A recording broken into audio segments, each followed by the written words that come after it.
Hello everyone, આજે હું તમારી સાથે શેર કરવા માટે આવી છું મારા મેન્ટર ઉર્વિશાની જર્ની. ઉર્વિશાએ એનો 3rd માઇલસ્ટોન અચીવ કરી લીધો છે અને અમારા બિઝનેસની અંદર જે 3rd માઇલસ્ટોન છે એ બહુ મોટું અચીવમેન્ટ છે, જે સ્ટાર્ટિંગનો સ્ટ્રગલ પોઈન્ટ હોય એ છે.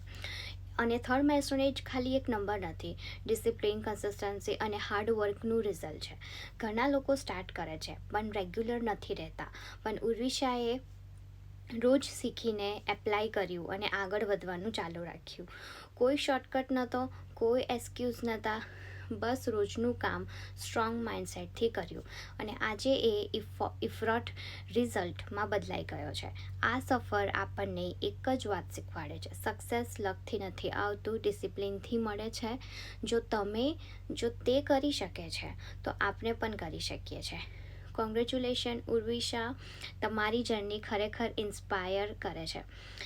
ઉર્વિશાને બી સ્ટાર્ટિંગમાં નહોતું આવડતું પણ એને શીખવાનું ચાલુ રાખ્યું. અમારા બિઝનેસની અંદર ટ્રેનિંગ છે, તમને મેન્ટર અને કોચ પણ મળે છે, એ તમને હેલ્પ કરે છે અને એનાથી એને શીખવાનું ચાલુ રાખ્યું ને આજે એને આફ્ટર 1 યર આ એક હાર્ડેસ્ટ અને મેજર માઇલસ્ટોન છે જે એને અચીવ કર્યો છે. જો ઉર્વિશા કરી શકે છે તો આપણે બી કરી શકીએ છીએ. જો તમને ઇન્ટરેસ્ટ હોય કે કેવી રીતે થાય આ બિઝનેસ જાણવામાં, તો મને કોન્ટેક્ટ કરી શકો છો. Thank you.